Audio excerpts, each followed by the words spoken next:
Здравейте, приятели! Hi, my friends! Записваме втора част How Build Electric Guitars. Ето, това лято, ако се спомняте, тези инструменти ви показвах само капаците. Те са вече залепени и трябва да се обработят отстрани. Всичко това, което стърчи навънка, трябва да се обработи и да се изкури идеално. Голяма работа шкурене, трупчета се правят най-различни приспособления, защото се правят корекции. Ако някъде има някакъв проблем, евентуално с твърдо залепена шкурка, възможно да направиш корекции в някакъв ъгъл. Така, и най-накрая се прави един тест на инструмента, който вече е зашкурен, тъй като канала, който трябва да се направи за канцовете, трябва да бъде точен. Значи, ако тук е някъде криво, лагерчето, което води по тази повърхина, ще покаже тук кривина. И няма да е верно. Значи, като сме приключили с всичките шкурения отстрани, всичко трябва да е успоредно. Така. Това трябва да е перпендикулярно. Тоест, вземе ъгъла, показваме, трябва да е перпендикулярно всичко. После проверяваме колко е вертикален инструмента. Слагаме на една повърхина. Вертикално ли е го? Да, вертикално. След това проверяваме тези плоскости колко са успоредни. Слагаме ги пак на една повърхина. Клати ли са нещо? Нищо не са клати. Всичко е точно. Проверяваме от другата страна. Защото много е важно да се спази ъгъла.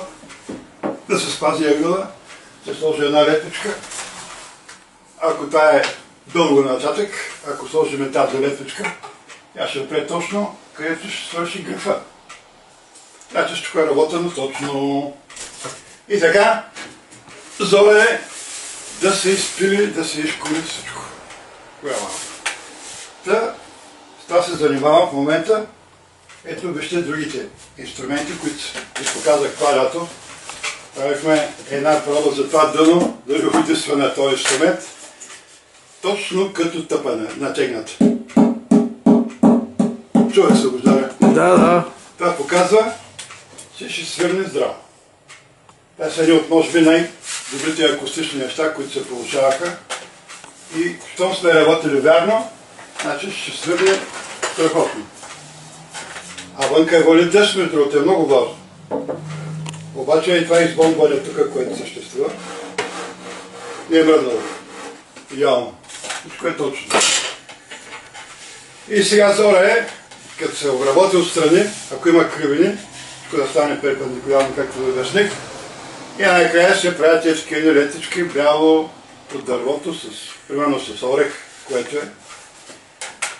Ако има лентички, които са за това тяло. Обаче тук, понеже имаме орех, използваме друга лентичка. Пак от орех, която ще се залепи, е дървена. Това се огъва предварително, защото се щупи и така на всеки чекан. И с тези летички, следващия кадър е с презата, да се направят канали отстрани, да се появи този канал, където да се сложат всички канцове. На осморката канцовете са лесни. Една тая китара. Имаш един завършен кант. Обаче тук, където трябва да стане това рокче, става сложно. Този кант трябва да дойде до тук. Тук свършва. Тук идва друг кант. Тук свършва. Тези двата канта трябва да се съберат по 45 градуса. Тук трябва да има още едно парче. Още едно. И всъщност, ако ти рече да стоиш на една осморка кантовете, само е с това да си губиш време, това сложиш още добра китара.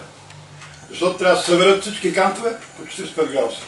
И ако имаш проста фигура, лесно става. Ако имаш черно-бяло, става много сложно.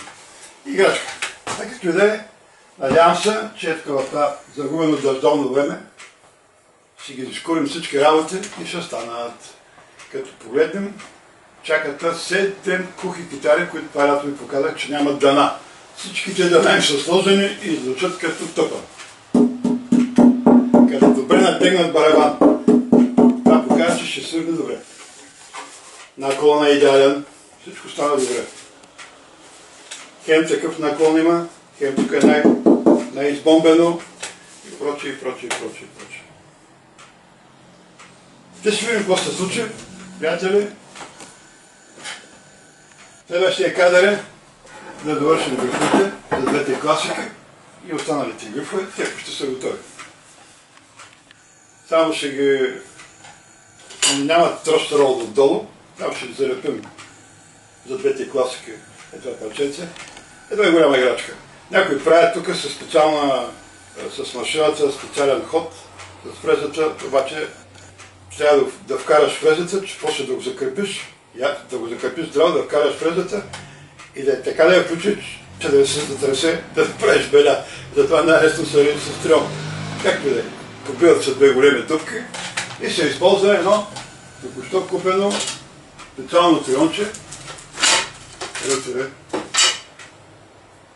Едно специално трионче, което е от китайците и тук е остро. Е така. Значи тук спокойно може да стане, като пробиеш една голяма дупка и го караш и това се изрежи. Никакъв проблем. За такива работи. Ста е голямото мъчение. Надявам се, че след още 2 седмици ще ви покажа как изрязваме канта с машината. То се видява, че го режем тук в малката реготулница, защото ако извадим инструментите навънка и ще ги хване дъжда и влагата, лошо става. Така, приятели, колкото можах, обясних как се правят и се довършват тези инструменти, а това е едно нещо, което хем режи грифове, така, хем може да се използва и тук. С този номер да се подрязва така. Хоп, насам и се дърка така. Иначе трябва да се шкури с кутата. Ето пак това. Много добър китайски инструмент, който е много времешен инструмент, още от средните векове. Така са правили криви върхли. Да, така. И, другари и приятели, за сега толкова. Следващия кадър ще ви покажа как с машината, с високооборотната фреза, копаем каналите в тази страна. И още има такива парченца направени с най-различни цветове. Черно, червено, жълто, с ето цвят на чама, кафяво и така нататък. Защото всички кантове трябва да бъдат в цвета на дървото. И така, това беше, приятели. Надявам се, че бях интересен до тук. Надявам се още и че тези капаци или тапаси, както се казват, ще бъдат с най-добрия звук, тъй като до сега не съм правил такова качество.